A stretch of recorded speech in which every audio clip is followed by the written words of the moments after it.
some of you very kindly sent in some questions over YouTube, and we've selected a few, and we've pre-recorded our answers because we wanted to actually edit in some clips, and it was the easiest way for us to do that. So you get to see some little glimpses of the Desolation of Smaug. So let's have a look at your questions. Thank you. Hey Peter, Chris here, hope all is well. I've heard it often said by you and the writers that the most difficult chapter in the Lord of the Rings trilogy to craft as a story was the Two Towers, and that totally makes sense. Being the middle chapter, it has no definitive beginning, and it certainly doesn't have a conclusive ending. So I guess my question to you is, how has the process now been going from 2 films for The Hobbit to 3 films and finding the emotional arc for this middle chapter, the Desolation of Smaug? Thanks. Yeah, well, you're right. I mean, it is complicated to do a middle film, but the advantage is that we have multiple storylines. The first of the Hobbit movies is a fairly linear film. You know, Gandalf leads the dwarves across Middle-earth at the beginning of this adventure. The great thing about the second movie, as it was with the Two Towers actually, is that the story starts splitting into multiple storylines, and we can follow different characters as the story intensifies and the stakes go up. We actually have another question, another video question for Peter. So should we have a look and see who it is? Peter Jackson, Stephen Colbert, got a question for you about the elves of Mirkwood, or as it used to be called, Greenwood the Great. Now, here's Mirkwood up here. I want to know whether you're making a differentiation between Thranduil and Legolas, who are Sindar, and the elves who live in Mirkwood, their subjects, who are Avari or Nandor, or a mixture of Avari, Nandor, and Sindar. But they're lesser elves than Thranduil and Legolas in the Tolkien mythos. Are you showing that differentiation, that these elves are members of the Avari who did not heed the call around the shores of Lake Cuivennen when Arome came and called them to Valinor? Are you taking that into consideration? Thank you. Yes, the answer to your question, Stephen, is yes.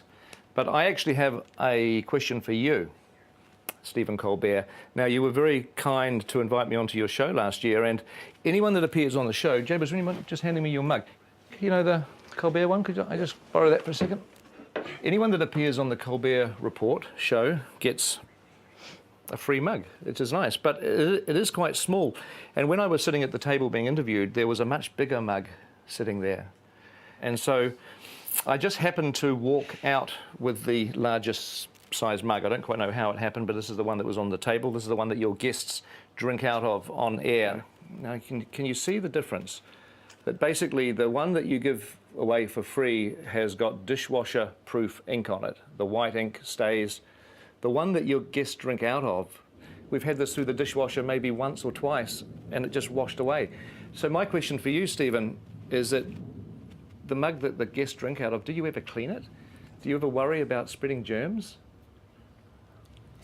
Yeah, when Peter steals something, he likes it to be of a certain quality.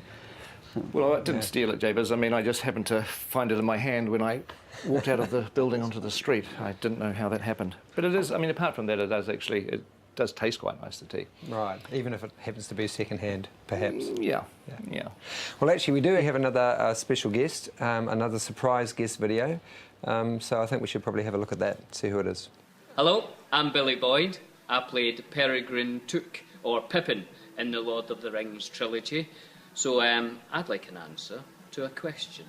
And that question is, in the Fellowship, we went as far as the Misty Mountains in Middle-earth, but here in The Hobbit you go further east. Will we be seeing any new wild lands in the next Hobbit film? That's a very good question, Billy, very good.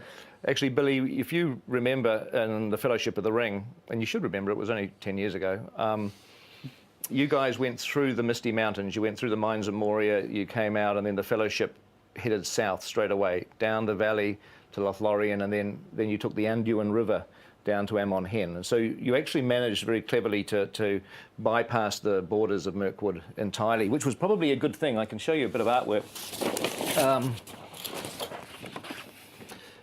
I just pulled out a couple of pieces to give everyone a glimpse of what Mirkwood is going to look like in the movie. So what we've designed, and actually Gus Hunter did this art, is that, you know, it's tiny dwarves in this great big looming creepy forest. I wanted to try to give it a sense of foreboding and grandeur. And it used to be Greenwood the Great, but it has become sick and diseased with this. Fortress of Dol Guldur is like spreading evil through the forest. And this is another view. There's dwarves there, and there's a broken bridge, and they have to figure out a way to cross the stream in Mirkwood.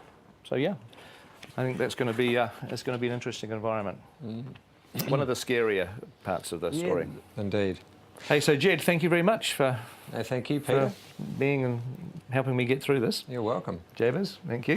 And I wanted to thank the fans and, of course, Peter for taking your time out of your busy schedule editing the film to be with us. Great.